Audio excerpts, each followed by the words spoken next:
Hey now, cats, we're back again this week on Movie Snobs. With me, I have a legend in the underworld, the man, the myth, the legend, Matt. What's your name again? Do I even know you? I'm just fucking with you. What's going on, fellow movie snobs? He's shirtless. If you're nasty, it's my very good friend Matt Wheels, and it's so uh, as you know, if it's the first time or the 100th time that you've tuned in, the very premise, the very fabric of this program is we take two, not one, but two Bobs, me, this dude over here, and we both have very, very different tastes, shall we say, but we both share the very, very same infinite passion for film. So every week we take two films. He gives me a recommendation. I give him a recommendation. I kind of like, the lesser sophisticated things. He likes more the finer things in life. And then wackiness ensues. We talk about them every week. So this week we have two films we're going to pit off against each other. We have, first up, my recommendation from Mr. Nesty here. It was called The Exterminating Angel. If I'm wrong, because I am a uncivilized, unsophisticated beast. This was a European art film by, I know I'm going to fuck this up, so you're going to have to help me. Louise Buñuel, is that correct? Louis Buñuel, Thank you. When you say it, it sounds so. The great Spanish surrealist. Yes. Called The Exterminating Angel. I'm not sure if the way I said that or not yet, but you have to pronounce it with some snobbery. The Exterminating. The Exterminating Angel. You have to sound like you're eating your own asshole while you're saying it.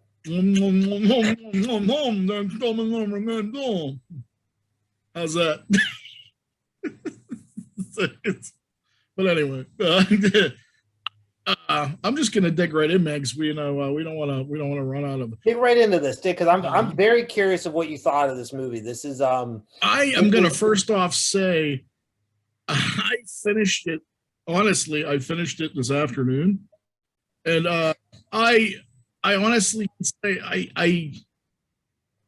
it's just such a. I'm not used to seeing films like this, and like in a way, I really kind of enjoy it because it really kind of tests me. Yes. And like it's so much to wrap your head around. Like I almost feel like it warrants several viewings because like I don't feel like I really kind of it's so much imagery and some symbolism and all this stuff's going on. I feel like I kind of probably only got the base structure from the first time I watched it. And I was actually sitting here, and this is what I like about your recommendations because you challenge me every week. I sat here pretty much all afternoon, and I'm like, "Did you like it?" And I'm like, "I don't know. Did you?" And I'm like, "I'm not sure. I think I did." But like I argued with myself pretty much all afternoon. But then I'm like, I really did though. Like, but I'm not sure. And so I'm like. But here's the thing. Here's what I'm not used to. Like I'm not. I actually did a little research afterwards because I wasn't familiar with this guy. I'm not familiar with films that don't so much have like a linear story. Like I'm not. This is actually kind of really the first one I've seen where it's just kind of a premise. Really? And yeah, like really, I'm not. I've been so set in my ways for so long. This is actually a really kind of a cool. I never thought in a million years this project would actually kind of expose me to things that I've never really, been exposed to before. And it's really been pretty exciting. I mean, whether you like it or hate it's irrelevant. Here's what I figured. I figured you would have some serious overlap with you sharing your love of like trauma films to me and these sort of extravagant kind of like horror films. I figured that you would at least be drawn to something into this style. And I'm really excited to hear that you were struggling with this because that's kind of the way that like Louis Buñuel approaches movies where like he detests his audiences being able to understand it instantly. His whole goal is like, you need to kind of keep coming back to this and watching it or like, you know, there's not going to be one meaning to this film. There's going to be a whole bunch of little meanings that you're going to find throughout the film. And it's one of the most fascinating ways to approach filmmaking in general. I do like that. I'm glad I didn't like misconstrue what I was supposed to be getting, because I did feel that way after, and I do like feeling that, like that feeling of like uncertainty at the end. But like I do overall, I think I actually did like it, and here's why. Like I noticed, a bunch of different I'm a sucker. The reason I actually like horror is not the reason why most people like horror.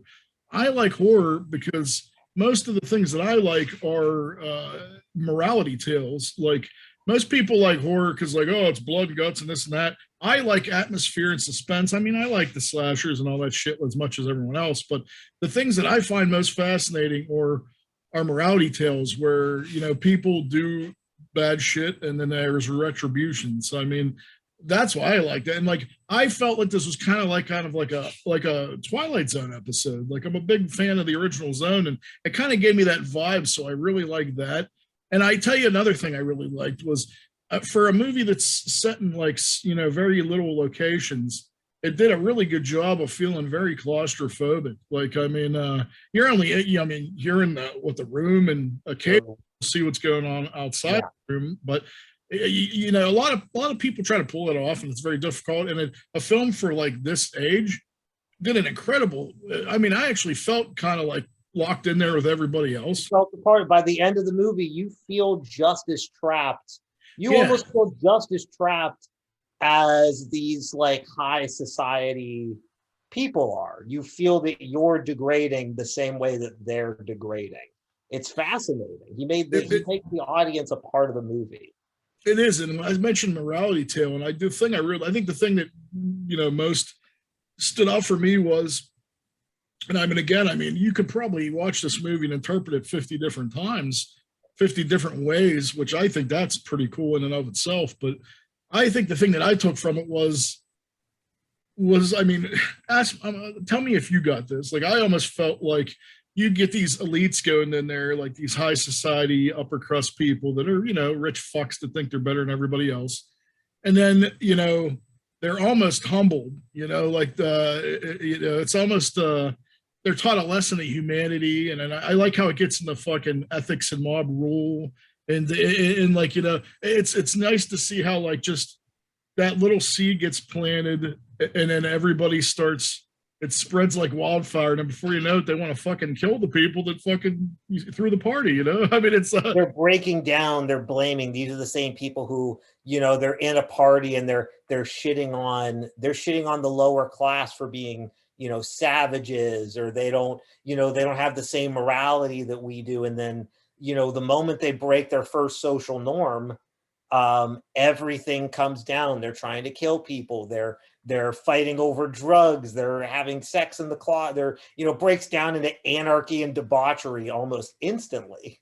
Yeah, any sort of psychological breakdown in humans, I'm a sucker for. I could watch any of that. But like, I'm not only like just so much to, like, I mean, I don't. I mean, just so much to get do. I mean, like you mentioned, the couple in the closet that are banging, and then they have they end up killing themselves. Yeah, the symbolism of the wallpaper with the angel, and you have there's like 500 of that stuff. I'm just like, man, I gotta like fucking go through this and like freeze frame it.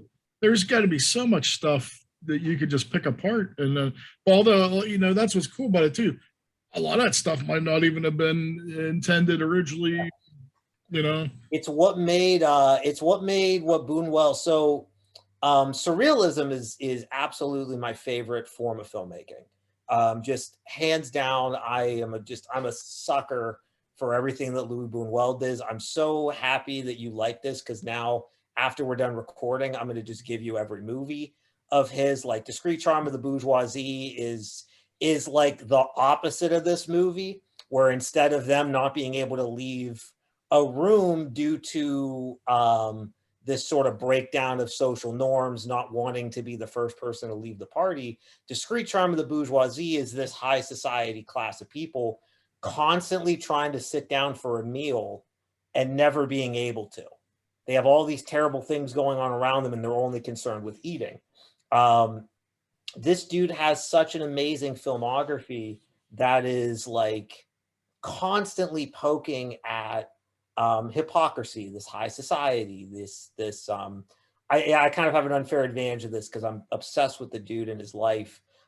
This is a guy coming from Spain who was like a devout anti-fascist against Franco and all the dumb shit he was doing. The surrealists were crazy. They didn't give a shit. They'd say whatever you want, but they were super fascinated with kind of what you're talking about, where you create these imagery, this imagery, these ideas, and you put them out there and you force confrontation by the viewer. You force the viewer to see these things and then try and make something of it. It's what made what Buñuel, so like him and Salvador Dali were pretty much the founding fathers of, you know, surrealist movies. Un Chien Andalou, the Andalusian Dog, is like the first surrealist movie Buñuel and Salvador Dali made, and it was entirely imagery. But it's the same sort of idea that you're talking about, where they're flashing all these things at you with this idea that you're going to interpret it one way, and then you're going to watch it again and then interpret it another way. There's always going to be this political undertone or this societal undertone, but like the intention of it, the impact of it will become different every time you see it, depending on where you are in life, depending on what you're currently reading. It's one of the most fascinating things ever. What was your take on the ending? Because I have my take, and I was curious to see what. So, and I was gonna get back around to that point too, because it's interesting with you saying they were humbled. I actually come away with it with the opposite feeling, that these are people who seemingly learn nothing. That these are people who have lived through this traumatic event, stuck in a room for all this time, due to this literal idea of the social norm of not wanting to be the first person to leave leads to this crazy breakdown of their whole way of living and way of life and how they treat each other, only for them at the end to essentially get caught in the same sort of trap. And within this trap, they're caught now within this sort of religious web and unable to get out of it. And I'm assuming, because of Louis Buñuel's sort of like disdain for like the Franco regime and this sort of police, this military state, police state that's destroying the people outside, I see it as them simply not wanting to leave and still not confront the realities of what's going on around them, still getting stuck in the church due to similar sort of social norms. I kind of came away with it with the opposite sort of interpretation, which is the most beautiful thing about these movies and about movies like this, is there's so much happening in them that it's, I don't know, it's, I think that it surrealism, you know how we always talk about like movies are beautiful when you can come away with it with 100 different ideas. Yeah, I think absolutely. what makes surrealism beautiful is you're going to come away with it with like a million different sort of interpretations. Yeah, for my first taste of this, I dig what it's all about, man, for sure. But And he I died. actually had a very different take on the ending. I had actually thought, like, I mean, when I'd watched this, I thought that perhaps that they got humbled by this experience, and then when they go to this church, it's almost like another. It's like another, you know. I mean, they're all elites. They're all like, you know, Yeah. status and everything. And then when they went to the church and he's talking about the faithful, and I'm almost thinking maybe it's another thing where they go to church every Sunday, not because they have faith, but it's like a Status thing.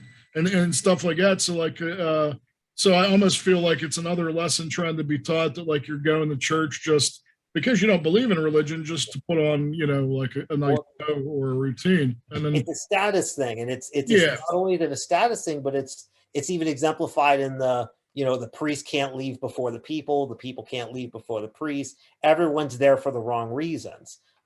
It's something that Buñuel taught, like he explores. So like Christianity and religion is another thing that he explores even more in other movies. Like Simon of the Desert is literally just a guy standing on a pillar because it's what God told him to do.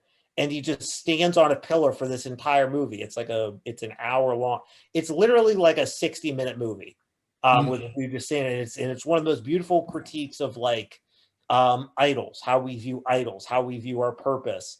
Milky Way is another just absolutely beautiful movie that takes on everything about like Catholicism and Christianity and these like how we view these stories of Jesus and you know the what's the word I'm looking for, the allegory that we put behind these things or why we do it. So you're definitely you're latching on to things that Buñuel really goes like he explores even that stuff even more in other movies.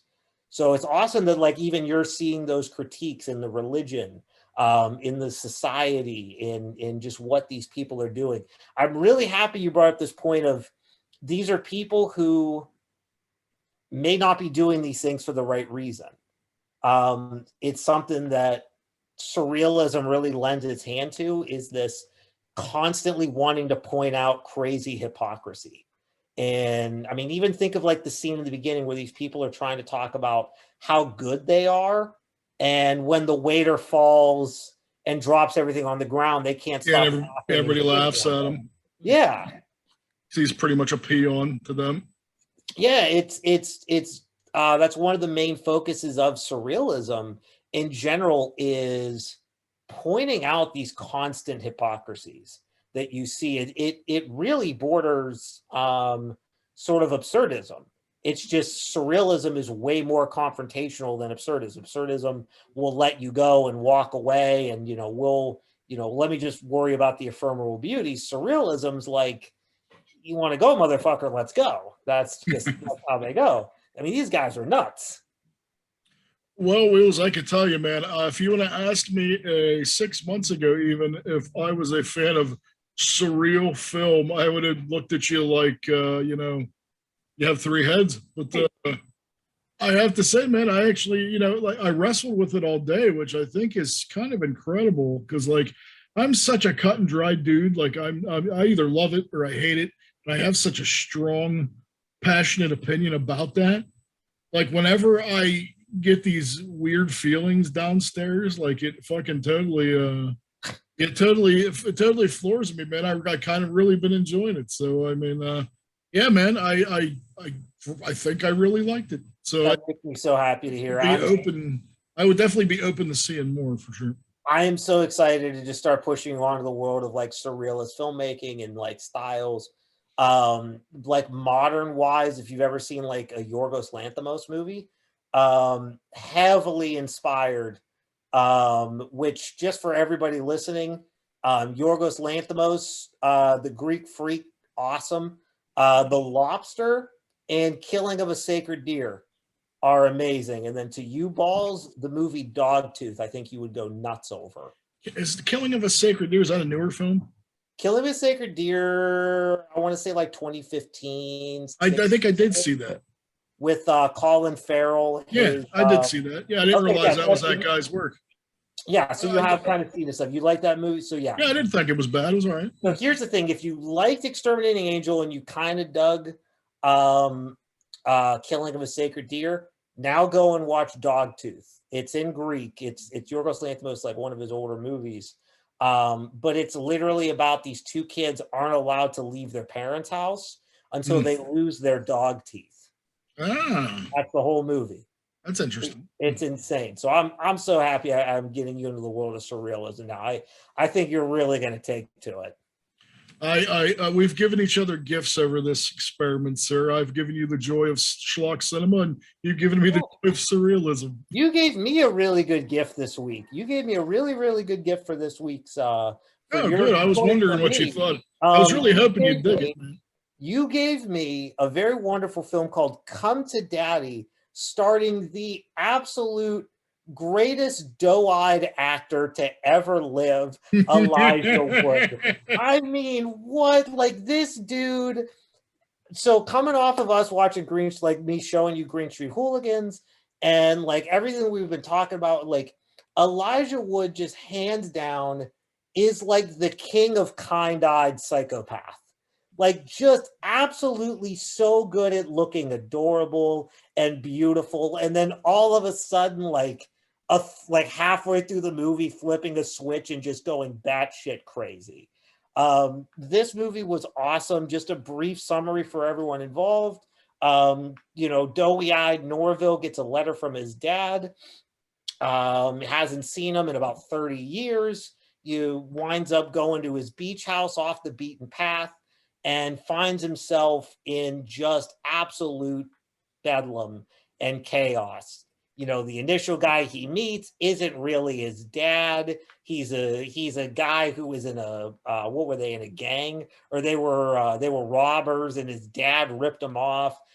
Finds out halfway through the movie his dad's in the base. This was just absolute insanity. Is that not a point where you were just like, what the fuck, really? Yeah, so I'm watching this movie with my brother, and we're like watching, and things are weird, and we're like, okay, really uncomfortable, but like, is this going to be one of those horror movies where it's like emotional horror, and it's like, oh, daddy didn't love me, man.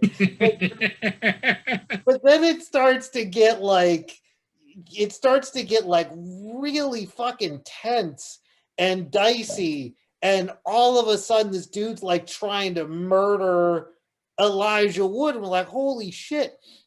And then we're like, okay, is the horror just going to be like dead body in there, or what, like, is it haunted, like what the fuck is going? Then there's another twist. Like, there was just twist after twist in this movie, and it was such like, I wrote this down because like it was a weird twist that I've never seen before, where the twist switched genres of the movie. It went from like horror movie, like tense, I'm scared, to like slasher film.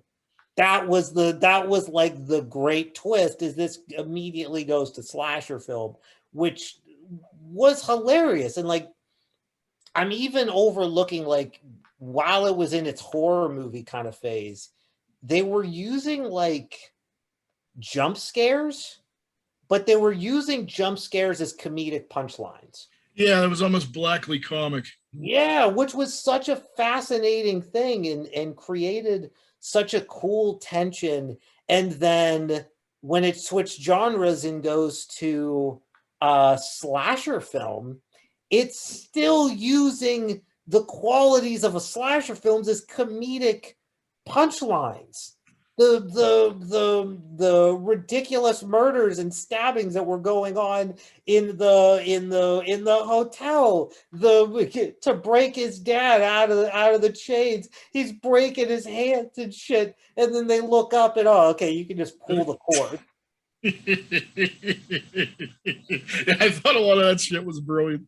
The fun, like when he's fighting the dude, when he gets his dad out of the cave, and then which I kind of, it felt almost like a Pulp Fiction reference when he opens the bathroom door, and there's the dude listening to his music on there, like just completely oblivious to everything that's going on.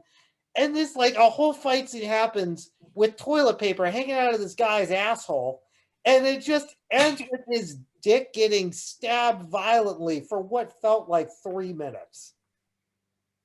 Yeah, did you not feel that? I mean, oh my god, that was, dude, I hurt for an hour after I watched that movie. And he's doing. Do we ever look at those like poker things again? It was like the forks that you use for when you're grilling. Yeah, the grill fork. Yeah, will you ever look at that in the same fashion? I had to make burgers yesterday. I couldn't even hold it in my hand while we're standing there. And that to me is like, I mean, can you watch Reservoir Dogs and hear Steelers Wheel and not think of like getting an ear cut off? I mean, yeah, it's ruined grilling. Summer grilling is going to be awful now. I'm not going to be able to make hot dogs for the family. This is bullshit. You're welcome. Thinking It about has to this. be all lips and assholes anyway. And it was funny that like he didn't even put the guy out of his misery after he did it. He's stabbing the shit out of his balls. And then instead of just like putting it in his head and putting him out of it, no, fucking wraps like Reynolds wrap around and starts beating the shit out of his head with like a cigarette. Like just fucking tortures the guy, like to his bitter head. And he's like crying, like, and that's the thing. I think that's what makes it so funny. And it's what makes Elijah Wood such a powerhouse is he's doing this. You look at the look of his eye and you're like, God damn, that is just a kind-eyed looking dude. Wow, this what a sweet human being as he just beat this fucking dude's head in. Which and that was more brutal than the shit he was doing in Green Street Hooligans. God damn. Oh, dude, I love him like so much because he is so fearless when he takes roles. Like he will do anything, like, and he'll do it well. Like no matter what it is, he is such a multifaceted like actor. It's ridiculous. Like I mean, he could Well, do he has range. Like well. a movie like this, I don't think it works without someone who's a legit powerhouse as an actor. No, I don't think it would have been the same movie without him. Period. This movie, without a guy like Elijah Wood, it would have zero sincerity because there really was a sub story going on, especially in like the beginning of this, where I feel like they were trying to personify sort of like anxiety, depression, this weight of the past, whether it's something that had to deal with like a familial relationship or an addiction.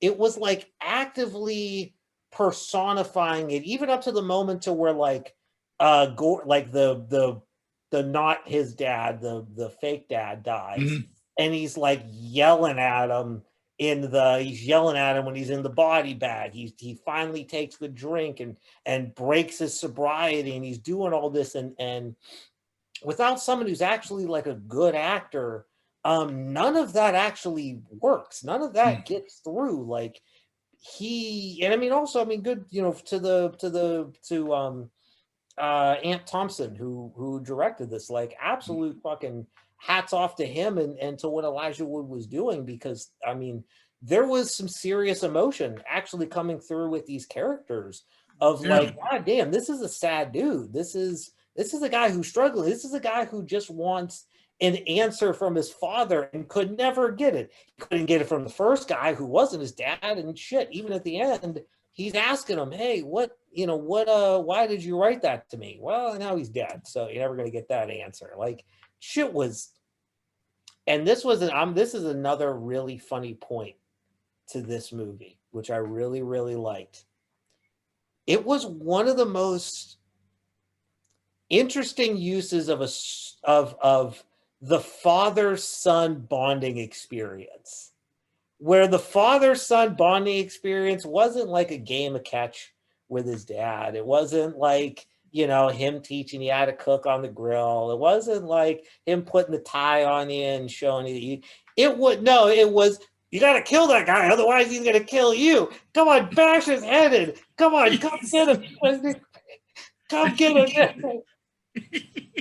Well, I guess you got to get in his trunk and wait till he's vulnerable. It was such a unique movie that was playing around with like such weird ideas, and it was so dark and so funny and so violent at the same time. Like it was so goddamn violent and so gross and ridiculous. Like he said, he's fucking stepping on condom landmines and trying to sneak through this fucking like swingers rally. I'm really glad you dug it, man, because I remember when I seen it, it was definitely a favorite of mine that year. And I'd watch Elijah Wood like take a shit. So like he would make it sound so like he would make it sound like such a philosophical breakthrough. I know he would sit there with the bug eyes and he would exude like, you know. And as I said, almost like JD from Scrubs. And as I sat there and the turd came out, I realized what the there would be tons of contemplation and self-reflection. That's great, man. I'm glad you dug it as much as I did. It was good. And you know what? I mean, in a way, it had. This is the first time we've ever had movies kind of match up I wanted to ask you, I'm curious to see how this links together. So I felt some surrealist tendency in it. But actually, what really sparked the idea in my head is, as you know, after I watch a movie, I will dig into it as much as humanly possible. I'm gonna read reviews. I'm gonna read the IMDb trivia.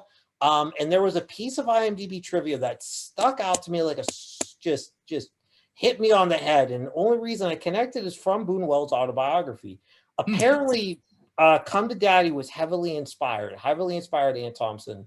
Um, when his dad died, he had a similar scenario where it wasn't they ran out of room at the morgue, but they just brought the body home to keep it at the house. I don't know if it was for like religious reasons or whatever, but they had the body at the house and people were coming through who he didn't know and telling stories about it. And all, it was inspired by this like traumatic thing that he can't get out of his head, having his dad in the room or seeing this thing. And it reminded me of a story that Boonwell told in his autobiography, where he talks about a moment when he was a kid and there was I think it was like a murder in the town. A guy was murdered and they used to do autopsies in the church. So he broke into the church and from like the bell, looked down and watched this whole autopsy happen on this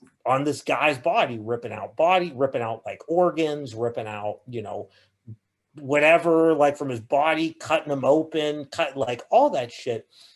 And it got me thinking about applying these traumatic things, because it's a mark of surrealism, taking these images, these weird little images that you have, these fleeting moments, and then applying them in a narrative, applying them into these sort of stories and creating something out of it. Aunt Thompson creating this father-son bonding experience out of this crazy event with this periphery, dead body in there. That's kind of a beautiful thing. And then hearing it is coming from this place of realism, this place of something that this guy actually saw.